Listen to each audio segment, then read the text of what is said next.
Hello, everyone, and welcome to another episode of Future Proof Views podcast, Go F Yourself. I'm your host, John Lovig, and I'm joined by my co-hosts, Dan Yu. Say hello, Dan. Hey there. And Aaron McKelkey. Welcome, listeners. Thanks for joining us. We're going to talk about some books that you might be interested in joining the new year and thinking about what's next for you in your career. So Dan, we've got some labor news to start with. What do people have to look forward to from a labor perspective? What's going on? Well, some of the stats have come out this week, just like most weeks.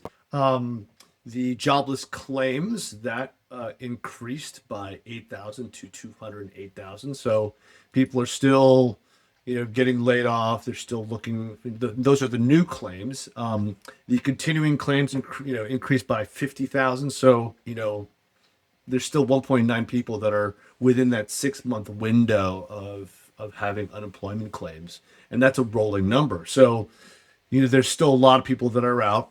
The percentage-wise, though, still relatively low, right? Like still it's relatively crazy high, a little higher than it had been. Correct. Job openings, so that's the JOLTS number. Job openings decreased by 300,000, right? So are companies just hiring less? Are they figuring out that maybe they just don't need to hire as many people? Still TBD, right? That whether or not AI has had that impact, right?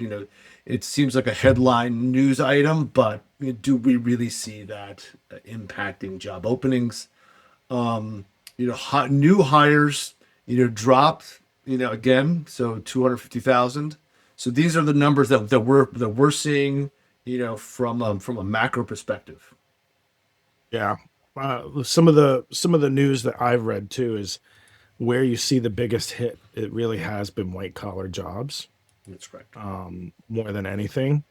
But I think there's hope on the horizon. Dan, you had a great post this week about kind of emerging job titles and where the industry is moving. And I saw a similar one on LinkedIn about emerging job titles. Spoiler alert, many of them involve AI in some way, shape, or form. That's true. And usually around implementation, integration, scaling AI, bringing our team into the ecosystem versus building an AI product.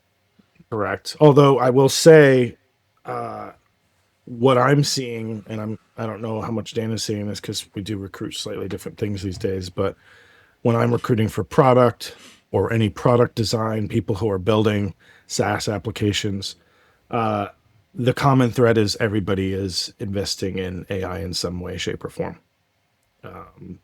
Like one of my clients is going AI first, both from they want their team to be AI focused, but then they're also hiring someone who is going to be purely focused on implementing AI for the team so that they are following best practices. So really interesting time, to say the least, and obviously a good time to start, taking some courses, looking at some new areas that you can brush up on so that you can improve your skill set and be more marketable in the 2026 job world. Yeah, the of those fastest growing job titles that I posted about, I do still see a lot of them being, requiring a human interaction, right? So sales, strategic advisors, right? So field marketing representatives, right? So there's still a lot of jobs that are being created, or the hot jobs for this year. Nurse practitioners, right? These are the jobs that require a human, right? And you need EQ and empathy for that. So look at, nurse practitioners. I think about if I'm in a healthcare environment, who has the best bedside manner? It's rarely the doctor. It's usually the nurse practitioners who have the best bedside manner. That's what my nurse practitioner spouse would jump in and high five you, John, because I hear that all the time. And That's whenever true. we take When we take our kids or someone in our family to a doctor, that's always the first comment, is not about their knowledge or intelligence or diagnostic skills. It's always, oh, the bedside manner of that orthopedic surgeon. We're just a bone to them versus Yeah. the nurse practitioner. It's soft skills and EQ that differentiates them, not knowledge and understanding. Yeah. It's very true. So, John, you're always really good with like leading indicators, right? And Hmm.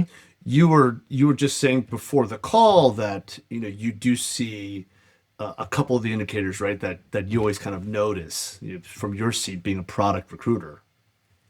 Yeah. Yeah. Product openings have been pretty high. So, I think it was over 11,000 in the United States, which is pretty high. I mean, it's higher than recruiter openings, that's for sure. I think recruiter openings are hovering somewhere between 5 and 6,000. Which is And actually a good again, number. It's a good number. yeah, I always worry when it goes below five. When it starts to go below five, then I start to notice that the market's slowing down. But back in 2021, it was like, I think it was like 97,000. It was insane. It was like a ton. That Wow. might be a high. It was probably 9,000, but whatever it was really high Yeah. But compared to normal. so having all those product openings though, right? That means companies are building, right? They're building Yeah. new stuff, new things, right? So product managers, and of course that should lead to other roles as they build out, Yeah. whatever I new think tech. if product hiring is happening now, marketing hiring usually happens later. If it's an earlier stage company, at least. So usually they want to find product market fit first.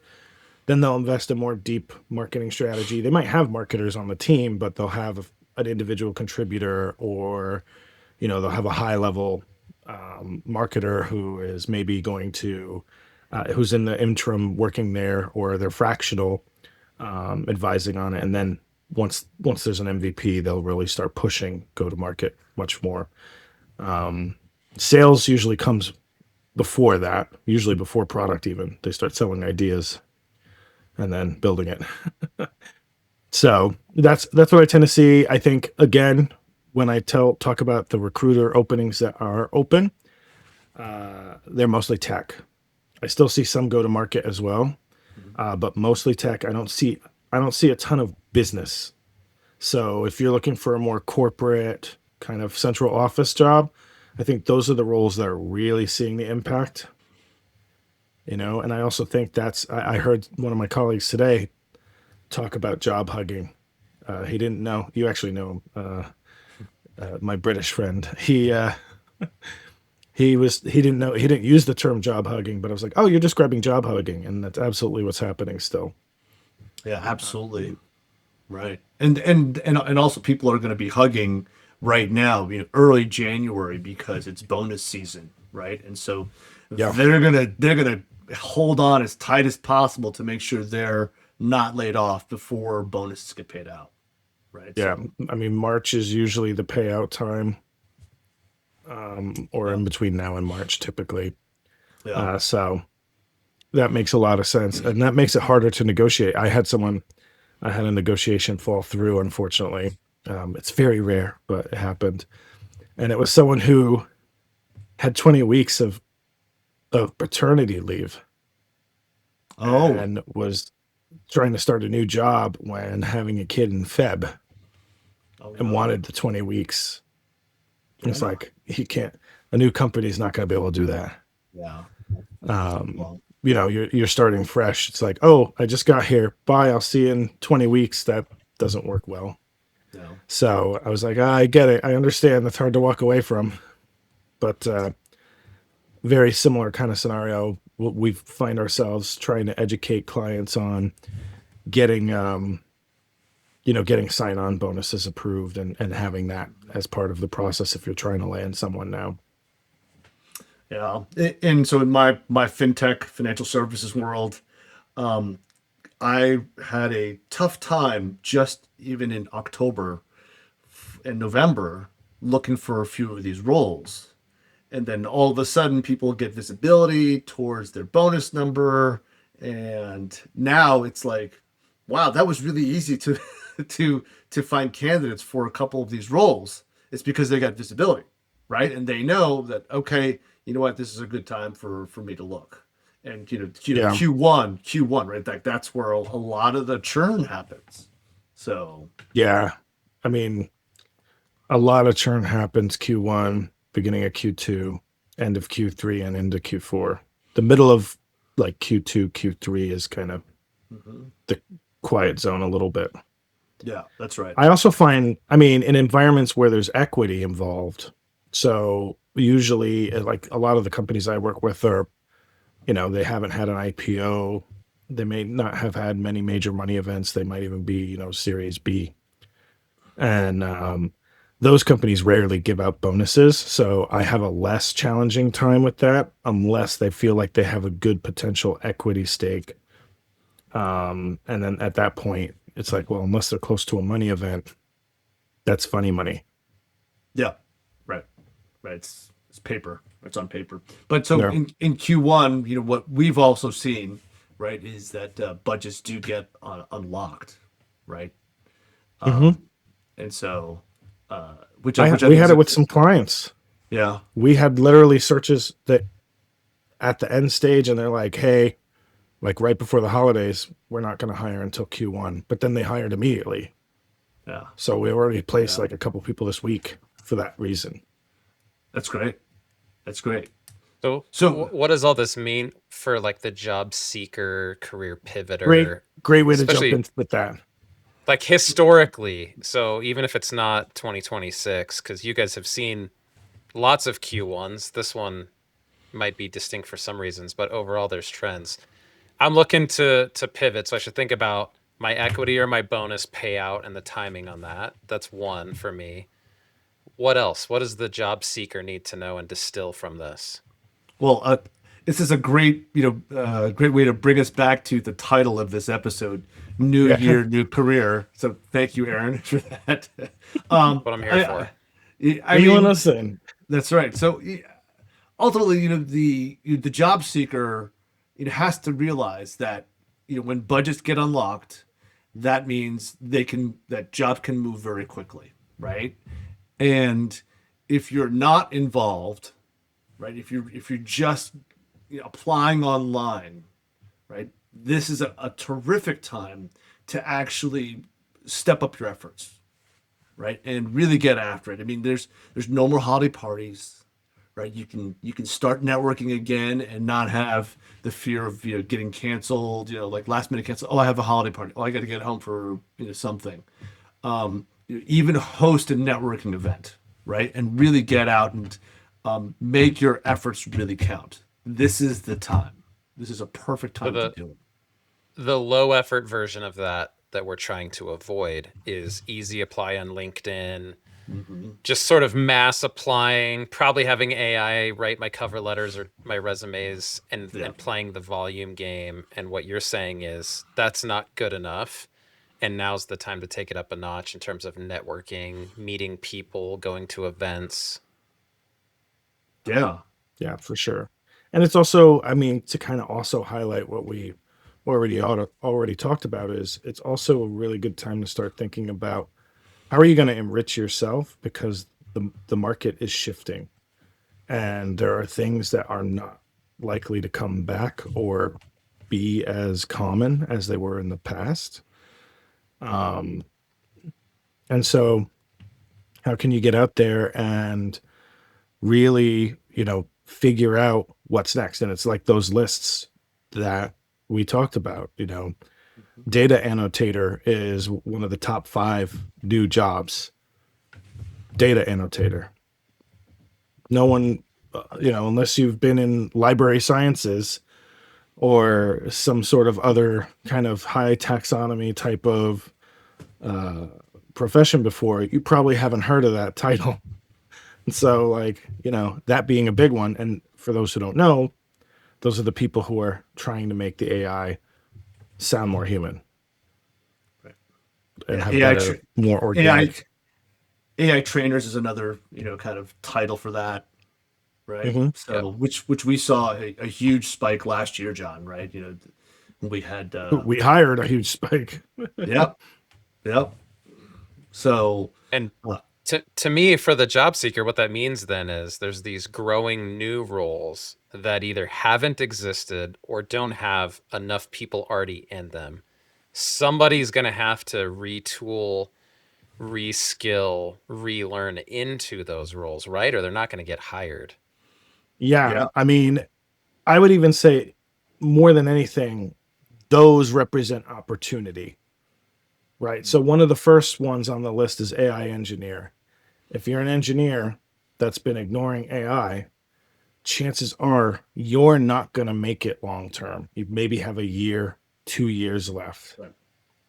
to be viable. It's like as if you're still programming in C sharp, And so it's about adapting to that. But then it's also, okay, if you don't know what to do with your career and an AI annotator does not take as much of a specific skill set as it does detail orientation, strong grasp of the English language, ability to write natural language, you know, that's something you could do if you never thought of it before. And it doesn't necessarily, a lot of companies will train you on how to do it. You just need to look for it. And so right now, that's an opportunity.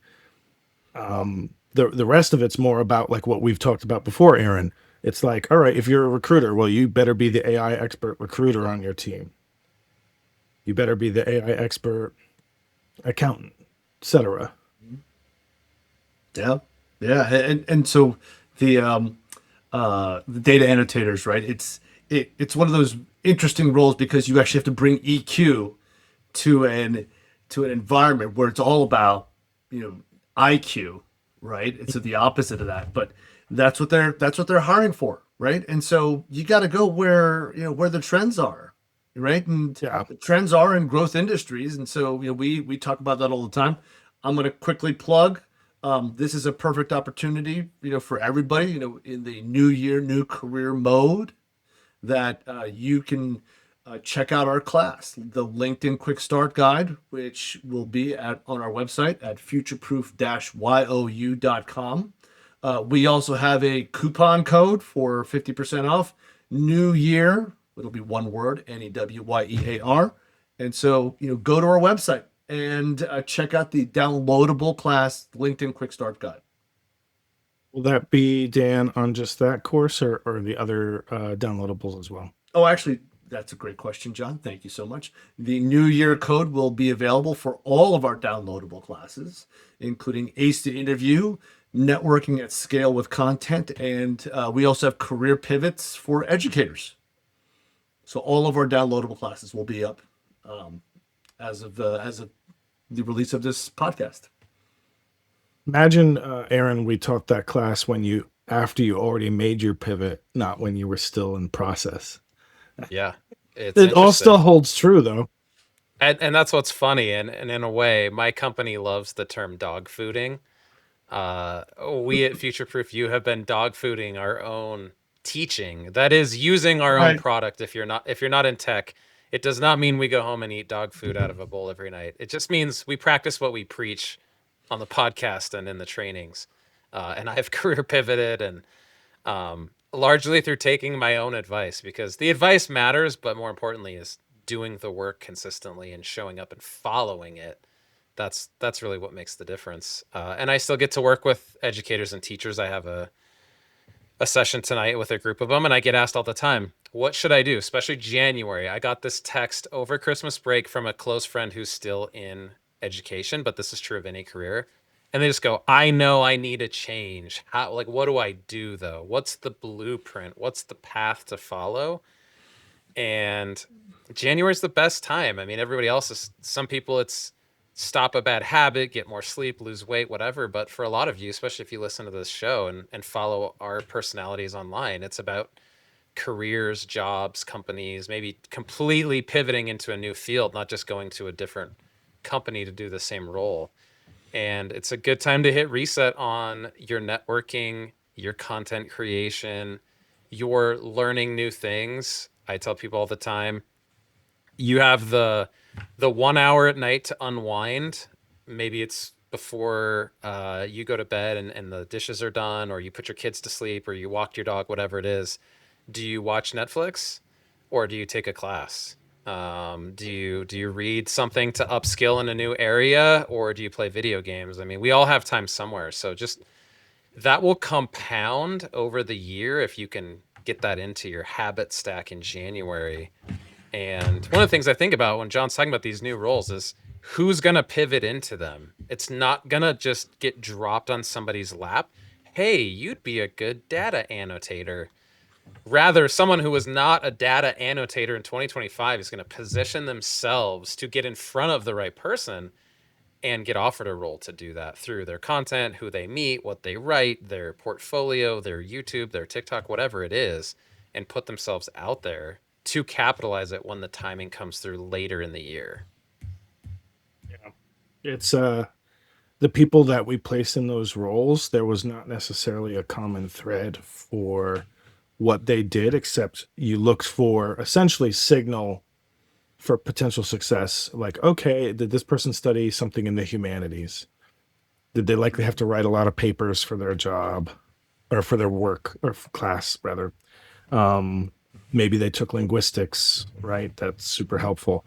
And then now it also starts to change a little bit because as they're trying to train AI to do so many things, what AI can do now is black and white. What it's lacking in a lot of cases is extreme context. And so now you take people who are experts in different areas. So if you have an existing expertise, you might be sought after for that because of that expertise, because you could provide context. Legal folks, people who are in the legal space, psychology, healthcare, recruiters are training AI that are being used, that are going to start to be used by the applicant tracking systems at some point, or some of those tools. And so that's where you have to think about, okay, well, maybe I can get a part of this. We found a lot of times there were some writers that would be like, no, I'm not doing it because AI is going to create this void of content and creativity and it's trying to displace us and all this stuff. And it's like, it's going to do it whether you're a part of it or not. That's right.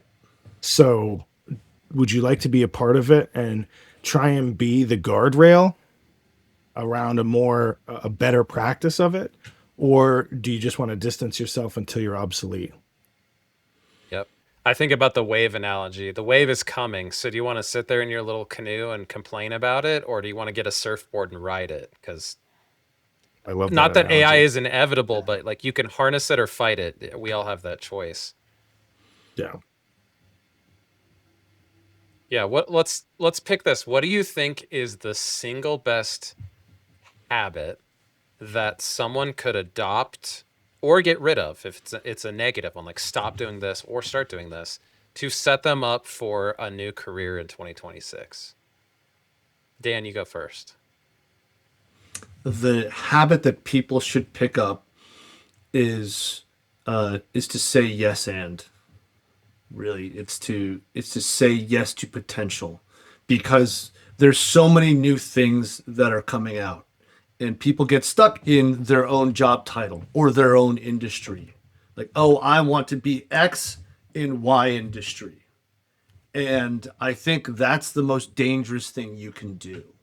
So saying yes to learning about opportunities in growth industries, I think that's the new habit, right? You have to say yes and you have to be improvisational about how you take care of yourself on, long term in your career, because the way that these industries are growing, the growth industry kind of like cycle used to be like 7 to 10 years. Now it's 5. And that's not just me saying it. That's Wall Street saying it. So you got to get a move on every 4 years, every 5 years. And this dynamic's been around for already about 5 to 7 years. So new stuff is going to pop up all the time. And so you could even be in one industry, whatever it is, for a year, and then, oh my gosh, here's this really cool thing that's developing, let's say later this year. Say yes, and I'm going to learn something about it. I mean, if you really think about it, in our lifetimes, we've already seen two equivalents of the Industrial Revolution. Right. We're likely to see a third in the next less than 10 years, maybe, with robotics being such a huge area that's being invested in now. The AI will probably start to be at a point where it's usable in that space as well, because it does kind of require both. And so, with that happening, it's not like now, what was the analogy that you said a while back, Aaron, with the horse and the The farmers that see Yeah. the tractor coming by. yeah. Yeah. I mean, do you want to be I think the analogy was, do you want to be the type of farmer that sees the first tractor show up and say, I can outproduce that tractor and just buy more horses? Or do you want to be the type who gets curious and says, how does that thing work and how could I use it? Think it was more the horse Oh, saying was it something. was it about the horses being replaced by tractors and like, don't worry, the horses will get jobs driving the tractors? Yeah. Okay. There's Oh, versions of that. that was the AI analogy though. Yeah. I guess technically. But it is an exciting time, and it's like, but you have to think innovation is scary in a lot of ways, but it's also opportunity. And you can it, now it's not like uncovering the Wild West and trying to, look for gold. It's you're getting more and more opportunities than before to be able to find something new and dive into a niche before anyone else does, Right. and really, hold it. Yeah. I think the normal kind of mindset, it has to be reframed, right? People say, "Oh, I want to go into this industry. Oh, I'm going to be in there for the next 15 years," right? And that you got to reframe it so that it's, think of it as just be open to the potential of an idea that in maybe a few months after you go into an industry that you have an opportunity to switch again, which is Well, I okay. mean, look, we may talk futurist, right? And it's title of our company and everything is future proof you, but we still use the term career, which Right. implies a steady, common thing that is over a duration of time. It's more like micro careers, right? Or it's more like Portfolio. employment legacy Yeah. than anything else. Right. Right. Yeah. So, John, So so, what's so your John, habit, John? yeah, John, what's your habit for Oh, my habit. 2026? That's right. I forgot. Um, at least it's. I hope what we're talking about is helpful when we deviate. Um, I think for me, it's and I see this across both people who are looking for work and people who are in jobs, not looking. But let's face it, most of our jobs are in some way, shape, or form a version of sales. Mhm. Talk to the people you know. Reach out to your network and say, "Hi, how's it going? What have you been up to? Let's check in." Because your network is that web of information and the first line of defense for being able to either move to a new job or pivot.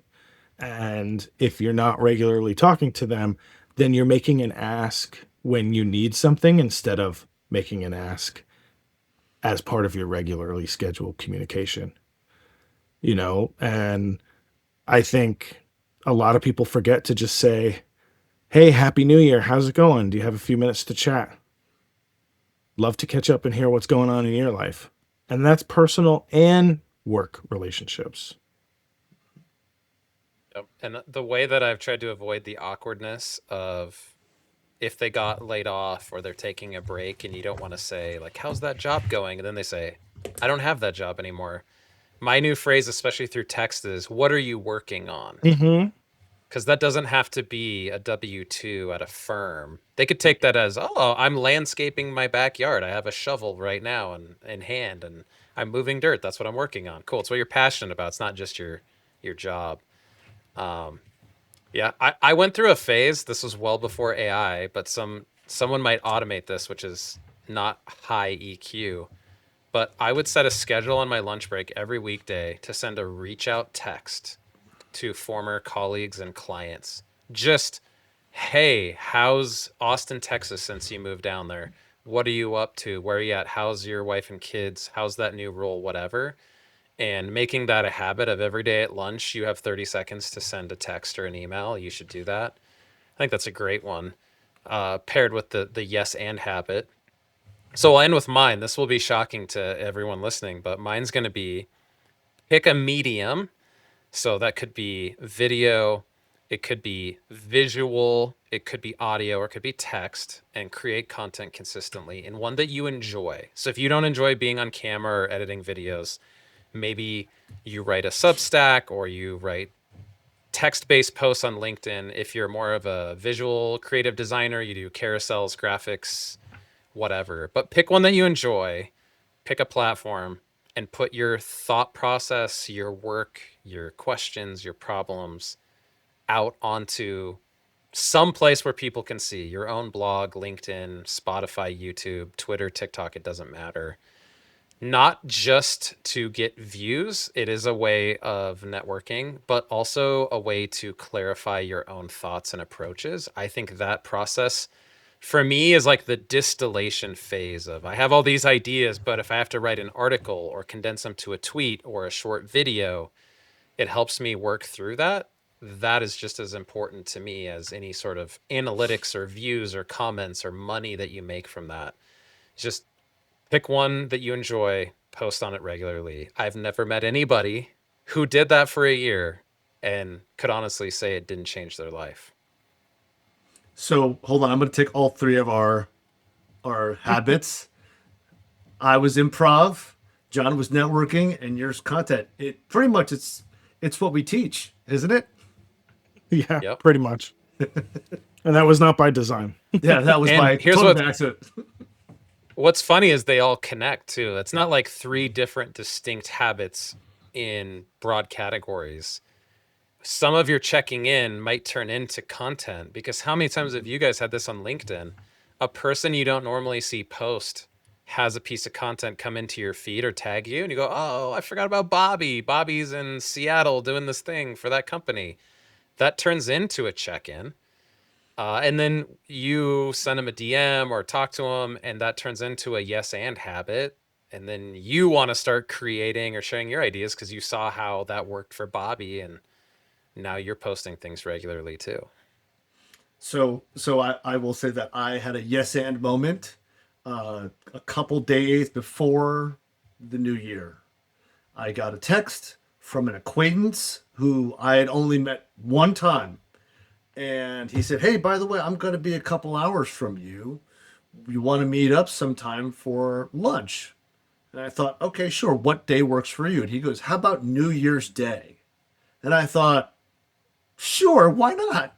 You know? And so we each drove an hour to meet at, kind of halfway point. And so that was improv. New Year's Day had a lunch. You had to find a place that was open New Year's Day. That was a little bit of a challenge, but networking. And then afterwards, I actually created a post about it. So, which I sent to him, and he goes, "Oh, you slick charmer, you," which he thought was pretty funny. But right, why not? Right, why not But create something? if he knows you very well, you can't be surprised that lunch with you turned into content on your LinkedIn because that's just what you do.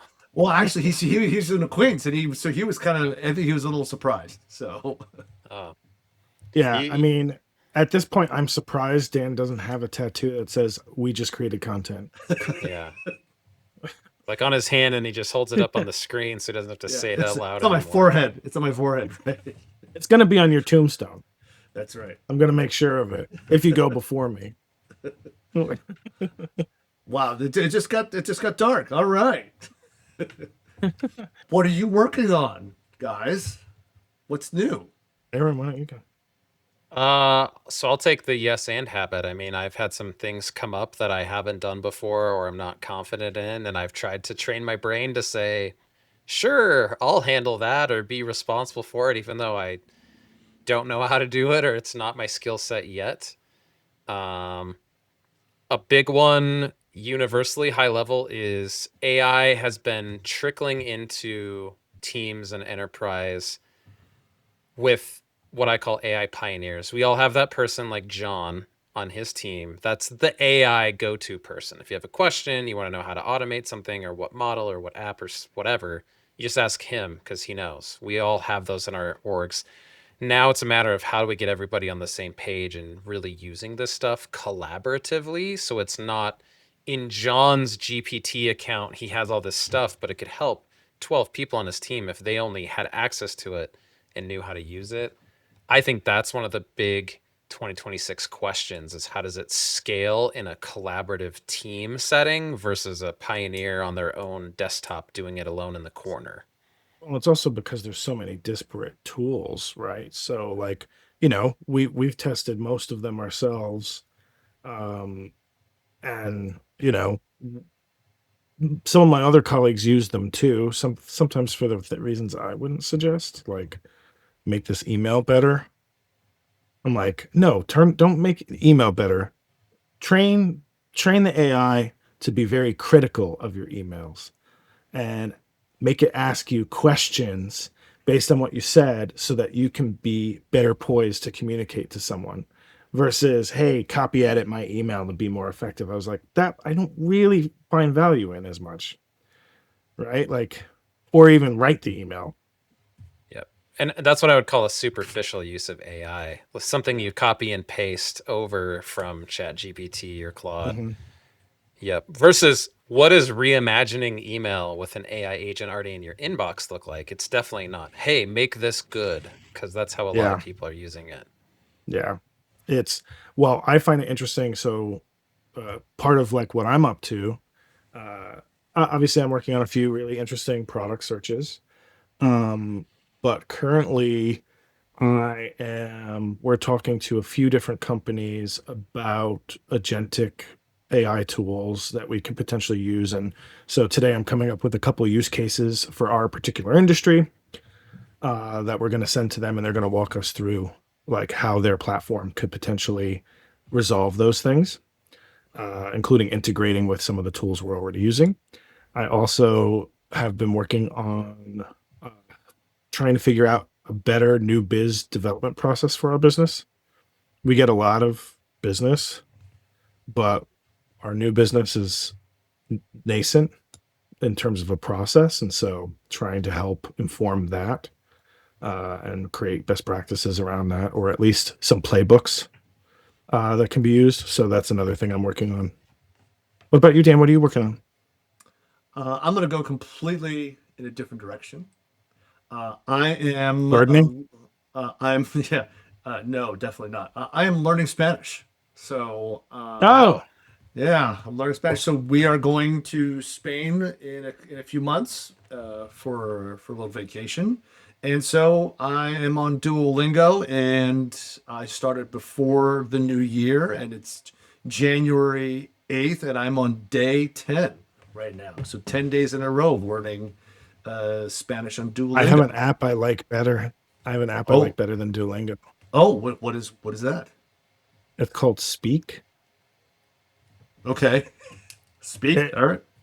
yeah, it tailors it to you. So it'll ask you questions like, where do you live? So then when you're talking about describing where you live, it's not a place that you don't live, it's where you actually live. So you know how to say it within the right context. It's as if you're going to be talking to a real person. And then also, it also does mostly speaking back and forth. And then Okay. there's a lot of also like text messaging back and forth. All right. So that it's almost like real communication. All right. We're plugging a couple of language apps here on the F Yourself podcast. So, Because that's what I'm using for Spanish. oh, look at that. All right. Excellent. I will check it out. Thank you for the recommendation. Yeah, new year, new languages apparently for you guys. Yeah. Yeah.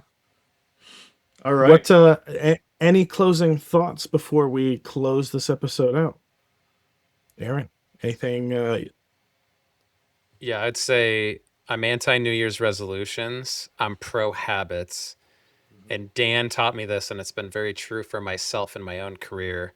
Timing is the one variable you just can't control. And if you're one of those people who wants to make a pivot, a change, reinvent yourself, The timing of that happening or not is largely beyond your control, but the habit you can use to set yourself up for the opportunity when it comes to be ready and to be known and to be connected is entirely in your control. I think a lot more about how can I practice and get reps at the thing so I'm ready when the time comes versus I just wish it would happen for me, because it's not. And wanting it to only makes you frustrated. So I would focus more, and I'm giving this advice to myself. This isn't me preaching, to, use the muscle a lot before you get the opportunity to sort of show it off or make the change or get offered the new role, and let the timing be what it is. Yeah, it's great. It's great. Great advice. My advice, which is a little bit similar, which on Aaron's Louis Pasteur chance favors the prepared mind theme, is that everybody sucks at something new. Yep. Right. Everybody. So don't let it stop you. Don't let it bother you. Like, it goes back to actually me talking about yes and. So, right, just go and try it. Right, and even maybe take an improv class. Right, what do you have to lose? You have an opportunity to actually network with people in improv class. So, I mean, everything's an opportunity network. Board game group, video game group. I've looked at resumes of people I play a video game with. So it's great. Mine would be it's sort of similar. It's going to take the approach that Aaron loves that I take, the psych approach, that is, in absence of control, you really have to let it go. You cannot fixate and turn something about you that isn't. You only have so much emotional bandwidth and mental bandwidth. Don't create negatives that don't involve you. You can't control what a hiring manager does. You can only control how you show up. And if you're doing well, then if you don't get the job, it's not your fault. There's some other factor. Sometimes people don't even get the job. No one gets it. Sometimes it gets canceled. You don't always get that information, unfortunately. So in absence of that, reflect. If you need to, keep a journal, because writing things out is really, really therapeutic. Yeah, great advice. Excellent. Well, this has been another episode, when the first one of 2026, Future Proof Use podcast. Go F yourself. If you'd like to look at any of our classes or any of our content, we'll be probably starting to get some of our live classes up again soon. It is futureproof-u.com. I've been John Lovig, joined by Dan Yu and Aaron McKelkey. We'll see you next time.